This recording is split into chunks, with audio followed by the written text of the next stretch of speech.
آج کا سوال ہمارا یہ ہے کہ کیا عوام صحیح نمائندے نہیں چنتے؟ کیا ان میں اہلیت نہیں ہے کہ ہر بار وہ دھوکہ کھا جاتے ہیں؟ اور پھر یہ کہ اسٹیل ملنے بند ہوگی جو پاکستان کا ایسٹ تھی۔ آخری دور میں پی آئی اے کا جو برا حال ہوا اور ذاتی طور پر اسی پاکستان مسلم لیگ کے شاہد خاقان عباسی کے تیارے ہوا میں اڑنے شروع ہو گئے۔ پاکستان میں ایک آدمی کی 3-4 ہزار ایکڑ زمین ہے، 3-4 لاکھ ایکڑ زمین ہے، کسی کو 2 مرلے مکان نہیں۔ یہ پاکستان اس لیے بنایا تھا۔ اب آپ لوگ کہتے ہیں جی عوام بے شعور ہیں، میں اس سے سمجھتا ہوں کہ عوام بے شعور نہیں ہے، عوام مجبور ہیں، بے کس ہیں، مجبور ہیں۔ اگر یہاں پاکستانی عوام کو صرف ایک شعبہ انصاف دے دے کہ اس کے ساتھ ظلم نہیں ہوگا تو میں سمجھتا ہوں عوام میں بھی شعور بھی آ جائے گا اور ہمت اور جرأت بھی آ جائے گا۔ بسم اللہ الرحمن الرحیم۔ اقبال شاہد یوٹیوب چینل سبسکرائب کریں۔ آج بات ہم کرنا چاہتے ہیں کہ پاکستان میں اکثر یہ بحث رہتی ہے کہ کیا عوام اچھے نمائندے نہیں چن سکتے یا پاکستان کے سیاسی نظام میں کوئی خرابی ہے۔ جو میں نے آج تک اسٹڈی کیا ہے، کیونکہ اتفاق اسے کہہ لیں کہ میں نے تقریباً 85 سے لے کے ٹل ٹوڈے تقریباً ہر حکومتوں کے ساتھ کام کیا۔ میں نے وزیر اعظم بدلتے دیکھے، گرفتار ہوتے دیکھے، فوجی حکومتیں آتی دیکھیں، پھر دوبارہ بے نظیر بھٹو صاحبہ کی تحریکیں دیکھیں، ایک دوسرے کے ساتھ یعنی صلح کے ساتھ حکومتیں کرتی بھی دیکھیں، اور میاں نواز شریف اور بے نظیر کی ایک دوسرے کے خلاف یعنی حکومتیں گرانے کا وہ منظر بھی میں نے دیکھا۔ پھر یہ ہے کہ جب کوئی حکومت اپنا اقتدار سنبھالتی ہے تو بڑی تھوڑی مدت کے بعد عوام اکتا جاتے ہیں کہ صحیح کام نہیں کر رہے، اور دوسری جو اپوزیشن جماعتیں ہوتی ہیں وہ اس کو گرانے کے لیے بالکل میدان میں تیار رہتی ہیں۔ آج کا سوال ہمارا یہ ہے کہ کیا عوام صحیح نمائندے نہیں چنتے؟ کیا ان میں اہلیت نہیں ہے کہ ہر بار وہ دھوکہ کھا جاتے ہیں؟ ایک تو چیز طے ہے کہ پاکستان میں مختلف جب تجربے ہوتے رہے اور عوام اس وقت بالکل تھک چکے ہیں کہ کون سا نظام بہتر ہے، کون سے نمائندے بہتر ہیں۔ ایک اگر حکومت آتی ہے، مثلا ایوب خان کی حکومت نے پاکستان میں 6 ڈیم بنائے، پی آئی اے کو بہت زیادہ بوسٹ کیا، دوسری دنیا سے بہت زیادہ اچھے معاہدے کیے، اور پاکستان کی GDP ریٹ 8.6 تھا۔ لیکن یہ کہ اس سے بھی لوگ اکتا گیا۔ ذوالفقار بھٹو صاحب نے روٹی کا اور مکان کا نعرہ لگایا، وہ بعد میں کون سا دھوکہ ہوا کہ نہ کسی کو یعنی مکان ملا، نہ نوکری ملی، نہ روٹی ملی۔ پھر عواموں نے کہا کہ ہمارے ساتھ دھوکہ ہوا۔ پھر بھٹو صاحب کو ہٹانے کے لیے جو بیسیکلی تو تحریک تھی کہ انتخابات میں کچھ چند سیٹوں کے اوپر دھاندلی ہوئی تھی، لیکن تحریک جب چلی تو اس کو فوراً نظام مصطفیٰ میں بدل دیا گیا کہ یہاں نظام مصطفیٰ آنا چاہیے۔ اس میں سیاسی جماعتوں کے ساتھ ساتھ مذہبی جماعتوں نے بہت بڑا کردار ادا کیا، اور معصوم عوام نے یہ سمجھا کہ یہ ہمارے مسائل کا حل ہے، کیونکہ اسلام ایک جو سلامتی کا دین ہے، برابر حقوق دیتا ہے۔ وہ ایک بہت بڑا دھوکہ کیا گیا۔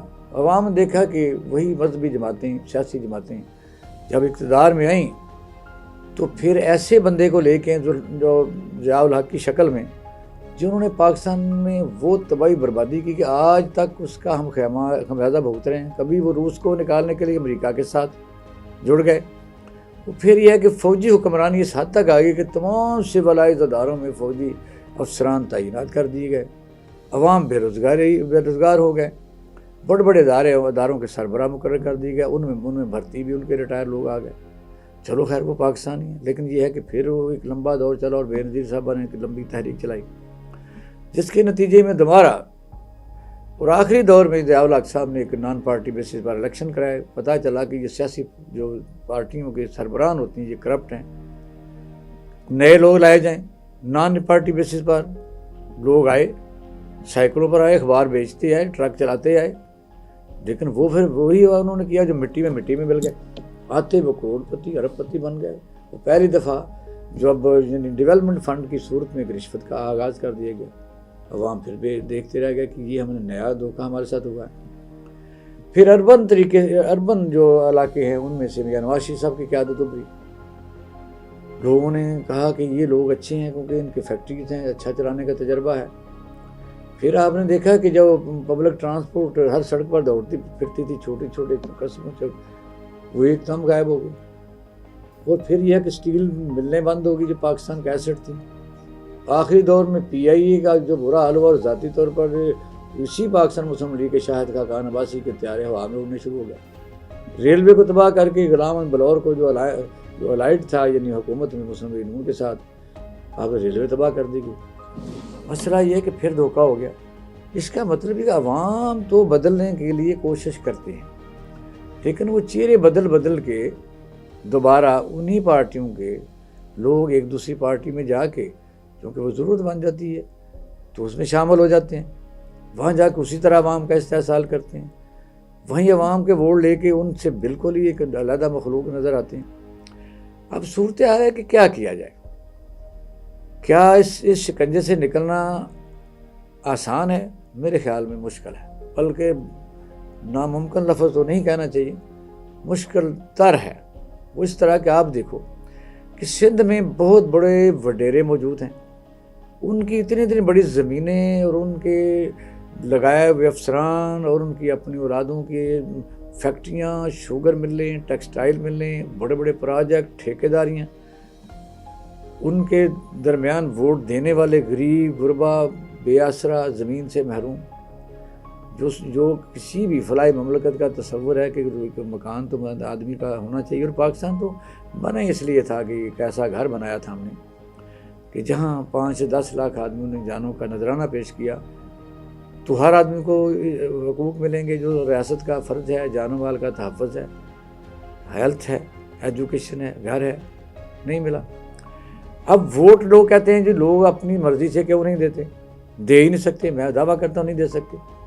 بلوچستان میں آپ نے دیکھا کہ وہاں سردار ہیں، کون جرت کرے گا جی ان کو ان کے خلاف ووٹ دینے کی؟ وہی ان کی فیملیوں سے وراثت ہے۔ اور پاکستان اور ہندوستان جب دونوں ملک بنے تو آپ دیکھیں کہ بے شک کسی کو گالی دینا تو آسان ہے، لیکن جواہر لال نہرو نے وہاں ایک باقاعدہ اپنے مینوفیسٹو منشور میں کہا 12 ایکڑ سے زیادہ کسی کی زمین ہوگی نہیں، سینکڑوں ریاستیں ختم کر دیں، سب لوگ برابر ہو گئے۔ پاکستان میں ایک آدمی کی 3-3 4-4 ہزار ایکڑ زمین ہے، 3-3 4-4 لاکھ ایکڑ زمین ہے، کسی کو 2 مرلے مکان نہیں۔ یہ پاکستان اس لیے بنایا تھا۔ اب آپ لوگ کہتے ہیں جی عوام بے شعور ہیں، میں اس سے وہ سمجھتا ہوں کہ عوام بے شعور نہیں ہے، عوام مجبور ہیں، بے کس ہیں، مجبور ہیں کہ جس علاقے میں وہ رہتے ہیں وہاں انہوں نے رہنا ہوتا ہے۔ کہ پولیس کا کام پڑے تو اسی کو کہنا ہے، بے شک وہ جیت گیا ہو یا ہار گیا، کیونکہ ہارنے والا کا بڑا بھائی جو ہے وہ جیتنے والے کے ساتھ ہوتا ہے۔ بڑی بڑی زمینیں ہیں، افسران ان 33 سالوں میں خاص طور پر جو بیڑا غرق ہوا ہے، یعنی آپ سمجھ سکتے ہیں کہ ذوالفقار علی بھٹو صاحب کے زمانے سے آخری سے لے کے آج تک، کہ وہ جو ان فیملیوں کے پاس وسائل تھے انہوں نے اپنے بچوں کو اچھے اسکولوں میں پڑھا کے اور سول سروس میں لے گئے، کچھ لوگوں نے فیکٹریاں لگا لیں، کئی وکالت وکیل بن کے اور آہستہ آہستہ جوڈیشری کی طرف چلے گا، پاکستان کے بڑے بڑے جج جو ہیں بن گئے۔ عوام کہاں ہے؟ عوام کیا کر سکتے ہیں؟ جب الیکشن ہوتا ہے تو آپ کو پتہ ہے کہ اپنا اظہار کرنے کے لیے کیا طریقہ ہے، جھنڈا لہرانا، کمپین کرنا۔ کسی کی ہمت ہے کمپین کرے؟ رورل ایریا میں چلے جائیں، وہی لوگ، پولیس کا تھانہ ہوگا، وہی غریب ہوں گے، کوئی جھنڈا لگائے تو اسے کوئی اسی طریقے سے اسے پکڑ لیں گے، ماریں گے اسے۔ تو شعور تو تب آتا ہے کہ آزادی ہو، انصاف ہو۔ انصاف ہمارے ملک میں میں سمجھتا ہوں کہ بڑی صدمے والی بات ہے۔ پھر جس طرح ہماری عدالتیں فوراً ہی اس بندے پر ایکشن لے لیتی ہیں، ایک طرف تو 50,000 پر 4 بندوں کو نیچے روند کے گزرنے والا جو ہے اس کو ضمانت لے لیتی ہیں، دوسری طرف ایک 500 کی یا 50 روپے کی چوری کرنے والے کی 10 سال سزا بھگتتا رہتا ہے، پیچھے خاندان تباہ ہو جاتا ہے۔ اگر یہاں پاکستانی عوام کو صرف ایک شعبہ انصاف دے دے کہ اس کے ساتھ ظلم نہیں ہوگا، اور ظلم ہوگا تو اس کو سزا ملے گی مجرم کو، تو میں سمجھتا ہوں عوام میں بھی شعور بھی آ جائے گا اور ہمت اور جرت بھی آ جائے گی، جو یہاں نہیں ہو رہا۔ اور بدقسمتی سے یہ آگے ہم نے ابھی سفر بھی شروع نہیں کیا اس کا۔ پاکستان میں سارا جو اربن ایریا ہے، جنوبی پنجاب ہے، KPK ہے، سندھ ہے، بلوچستان ہے، آپ دیکھ لیں کہ ایک ایک ایم این اے کو آپ اس کا ادھر دیکھ لیں، وہ عوام میں سے نہیں ہے ہی نہیں عوام میں سے، یعنی وہ دھکے سے ووٹ کہتے ہیں کہ ووٹ لے کے آتے ہیں، میں کہتا ہوں ووٹ وہ چھین کے آتے ہیں، وہ باقاعدہ لوگوں سے جبراً ووٹ لے کے آتے ہیں اور ان کو جو بھی ہتھکنڈا استعمال کرنا پڑتا۔ تو وجہ سے عوام میں سیاسی شعور موجود ہے، لیکن یہاں جب تک انصاف نہیں ہوگا، غریب کو انصاف نہیں ملے گا، پھر اس طرح ہر آدمی کا یہ حق تسلیم نہیں کیا جائے گا کہ اس کا اپنا مکان ہو. اس کی تعلیم فری ہونی چاہیے. تعلیم فری تھی ایوب خان کے وقت تک بھی, بھٹو صاحب کے وقت تک بھی. آپ دیکھنے کو بچہ غریب پڑھا نہیں سکتا. 65% نوجوان بے روزگار پھر رہے ہیں پاکستان. تو سیاسی شعور تو روٹی کے بعد آئے گا نا. سب سے پہلے تو بھوک ہوتی ہے, ننگ ہوتی ہے, کپڑا ہوتا ہے, بس انصاف ہوتا ہے.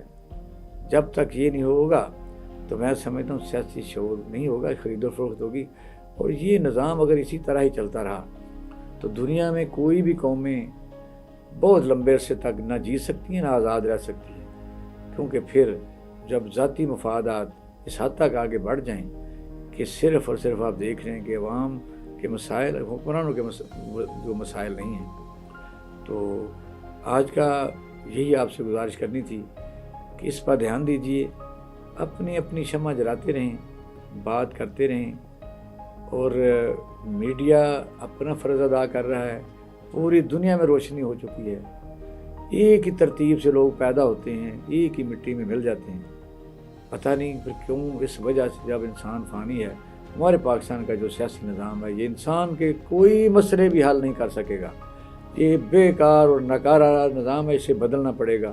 جب تک اس نظام کو نہیں بدلا جاتا, جب تک ایک ہی طریقے سے کم و بیش کم از کم تھوڑے فاصلے کے بعد دوسرے لوگوں کو بھی اس کو استحقاق غریبوں کو نہیں دیا جاتا, تو اس کا فیوچر کو دیا. یہ کبھی نہ کبھی یہ ایسی آگ, ایسی انگاری ہے جو سب کو جلا کے خاکستر کر دے گی. اپنا اور اہل خانہ کا خیال رکھیے گا.